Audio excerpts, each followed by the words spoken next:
매일 성경 큐티 힌트 2025년 11월 17일 학개 1장 1절에서 15절까지 말씀. 다리오 왕 제2년 여섯째 달 곧 그 달 초하루에 여호와의 말씀이 선지자 학개로 말미암아 스알디엘의 아들 유다 총독 스룹바벨과 여호사닥의 아들 대제사장 여호수아에게 임하니라. 이르시되 만군의 여호와가 이같이 말하여 이르노라. 이 백성이 말하기를 여호와의 전을 건축할 시기가 이르지 아니하였다 하느니라. 여호와의 말씀이 선지자 학개에게 임하여 이르시되 이 성전이 황폐하였거늘 너희가 이때에 판벽한 집에 거주하는 것이 옳으냐. 그러므로 이제 만군의 여호와가 이같이 말하노니 너희는 너희의 행위를 살필지니라. 너희가 많이 뿌릴지라도 수확이 적으며 먹을지라도 배부르지 못하며 마실지라도 흡족하지 못하며 입어도 따뜻하지 못하며 일꾼이 삭슬받아도 그것을 구멍 뚫어진 전대에 넣음이 되느니라. 만군의 여호와가 말하노니 너희는 자기의 행위를 살필지니라. 너희는 산에 올라가서 나무를 가져다가 성전을 건축하라. 그리하면 내가 그것으로 말미암아 기뻐하고 또 영광을 얻으리라. 여호와가 말하였느니라. 너희가 많은 것을 바랐으나 도리어 적었고 너희가 그것을 집으로 가져갔으나 내가 불어버렸느니라. 나 만군의 여호와가 말하노라. 이것이 무슨 까닭이냐. 내 집은 황폐하였으되 너희는 각각 자기의 집을 짓기 위하여 빨랐음이라. 그러므로 너희로 말미암아 하늘은 이슬을 그쳤고 땅은 산물을 그쳤으며 내가 이 땅과 산과 곡물과 새 포도주와 기름과 땅의 모든 소산과 사람과 가축과 손으로 수고하는 모든 일에 한재를 들게 하였느니라. 스알디엘의 아들 스룹바벨과 여호사닥의 아들 대제사장 여호수아와 남은 모든 백성이 그들의 하나님 여호와의 목소리와 선지자 학개의 말을 들었으니 이는 그들의 하나님 여호와께서 그를 보내셨음이라. 백성이 다 여호와를 경외하매 그때에 여호와의 사자 학개가 여호와의 위임을 받아 백성에게 말하여 이르되 여호와가 말하노니 내가 너희와 함께 하노라 하니라. 여호와께서 스알디엘의 아들 유다 총독 스룹바벨의 마음과 여호사닥의 아들 대제사장 여호수아의 마음과 남은 모든 백성의 마음을 감동시키심에 그들이 와서 만군의 여호와 그들의 하나님의 전 공사를 하였으니 그때는 다리오 왕 제2년 여섯째 달 24일이었더라. 아멘.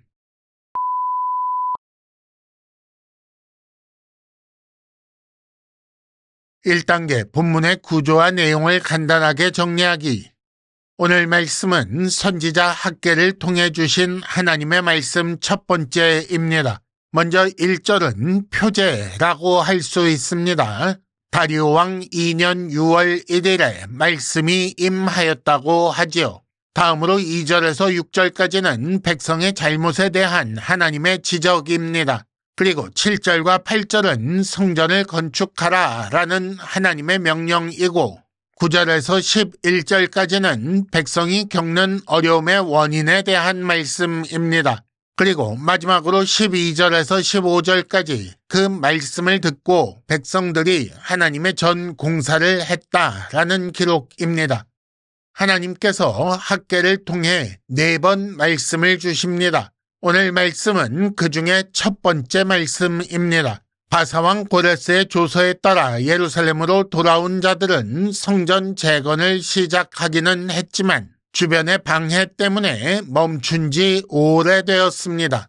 그래서 백성들의 말이 여기 나오는데 여호와의 전을 건축할 시기가 이르지 아니하였다라고 나오지요.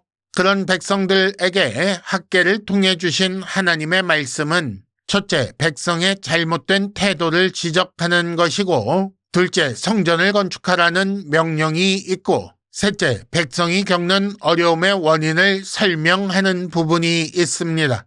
스룹바벨과 여호수아와 남은 모든 백성이 이 하나님의 말씀을 들었습니다. 선지자 학개가 여호와께서 너희와 함께 하신다고 격려하고 백성이 하나님의 전 공사를 시작했는데 다리오 왕 2년 6월 24일이었습니다. 2단계 본문의 핵심 메시지 읽어내기. 하나님은 백성의 잘못을 말씀하시기 위해 집의 상황을 부각시키십니다. 하나님의 집은 황폐한데 그에 반해 백성들의 집은 좋은 재료로 빨리 잘 지었다는 거지요. 백성들은 하나님의 집에 관심이 없습니다. 시기가 이르지 않았다라고 말하고 있을 뿐입니다. 대신 자기들의 삶에 몰두합니다. 많이 뿌리는 것, 먹고 마시고 입는 것, 삭슬 받는 것, 곡물과 포도주와 기름, 땅의 소산과 사람과 가축에 대한 관심만 있지요. 결과는 무엇입니까? 수확이 적다, 배부르지 못하다, 그리고 마치 구멍 뚫린 전대에 돈을 넣은 것 같다라는 표현이 나옵니다. 물론 여기에는 정치적인 문제도 있기는 했겠지만 경제적인 문제 때문에 성전 재건을 미루고 자기들의 경제 문제에 집중하고 있는 것입니다. 그리고 그 결과는 비참했지요. 이에 대한 하나님의 설명은 내가 불어버렸다라는 것입니다. 신앙적인 문제라는 말씀입니다. 그러면 하나님께서 자기 집을 지어주지 않는다고 보복하셨다는 말인가? 그럴 리가 있겠습니까? 이미 하나님은 가나안 땅에서 살 때 복받는 방법을 알려주셨습니다. 그것이 신명기 28장이지요. 또 거기에 의하면 하나님을 잊고 순종하지 않으면 저주받는다는 사실도 알 수 있습니다. 그러니까 하나님의 백성은 신앙을 먼저 생각해야 한다는 거지요. 그래서 이 말씀이 의미하는 바를 알아들은 스룹바벨과 여호수아 그리고 백성들은 멈춰있던 성전 재건 공사를 다시 시작한 것입니다. 그러므로 이것은 건축이 아니라 신앙 재건 운동이라고 할 수 있습니다. 3단계 본문의 핵심 메시지를 현재로 연결시키기. 눈에 보이는 문제가 진짜 문제가 아닐 수도 있습니다.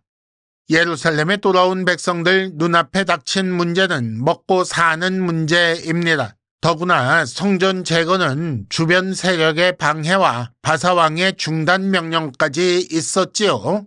그러다 보니 내가 먼저 살아야 성전도 지을 수 있는 것이다 라고 생각했을 수도 있습니다. 하지만 하나님의 말씀은 분명합니다. 내가 불어버렸다 라고 하셨죠. 사람들 눈에는 경제 문제로 보였지만 진짜 문제는 신앙 문제라는 말씀입니다. 하나님 명령대로 살면 하나님께서 살리십니다.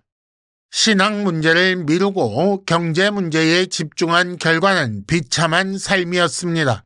이런 상황에 있는 백성들에게 하나님의 명령과 설명은 이것입니다. 먼저 신앙을 재건하라. 경제는 하나님의 일이다. 지금도 많은 사람이 신앙 문제를 미루고 경제 문제에 집중합니다. 심지어 하나님을 동원하여 경제 문제를 해결하려 하기도 하지요. 그러나 하나님 나라 삶의 원리는 하나님께 순종하면 그 삶은 하나님께서 책임지신다는 것입니다. 우리는 하나님 뜻에 따라 살면 하나님께서 살리신다는 것을 믿어야 합니다. 큐티 힌트, 하나님 나라와 세상 어느 쪽 원리를 따라 살고 있습니까? 이상으로 2025년 11월 17일 매일 성경 큐티 힌트를 마칩니다. 여러분 큐티를 통해 은혜 많이 받으시기를 바랍니다.